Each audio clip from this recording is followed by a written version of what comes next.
டேய் என்னடா நடக்குது இந்த செருப்பு அந்த செருப்பு ஒன்றா ஹாய் கைஸ் என்னடா நடக்குதுங்க கேட்குங்களா வேணும் ஒன்றும் போட தகவல்னு சொல்லிட்டு அமௌண்ட்மெண்ட் சொல்லிட்டு ஃபஸ்ட் எடுத்துன்னு ஒரு ஈவெண்ட் விட்டுருக்காங்க. அதாவது ஒரு ரக்கியல் ஆயர் இன்னைக்கு விட்டுருக்காங்க.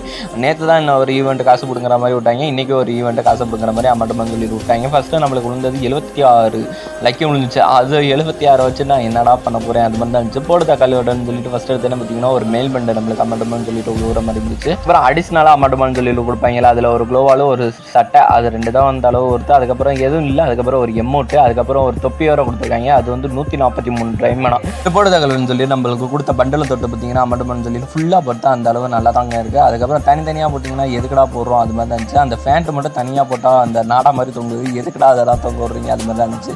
அதுக்கப்புறம் இன்னொரு செருப்பை பார்த்தா இன்னொரு ஈவெண்ட்டை பார்த்தீங்கன்னா அமௌண்ட்மெண்ட் சொல்லிட்டு ஃப்ரீயாக விட்டுருக்காங்க. ஃப்ரீயாக என்னடா ஒருத்தா விட்டுருக்காங்கன்னு கேட்குறீங்களா? ஒருத்தனா இல்லை 10 மேட்ச் 5 மேட்ச் வேறாண்டா ஃப்ரீயாக கொடுப்பாங்களா அது மாதிரி கொடுத்துருக்காங்க. இந்த செருப்பு அந்த செருப்பு ஒன்றா அது மாதிரி தான் இருந்துச்சு. ஓகே கைஸ் அடுத்த வீடியோவில் சந்திப்போம். Take care.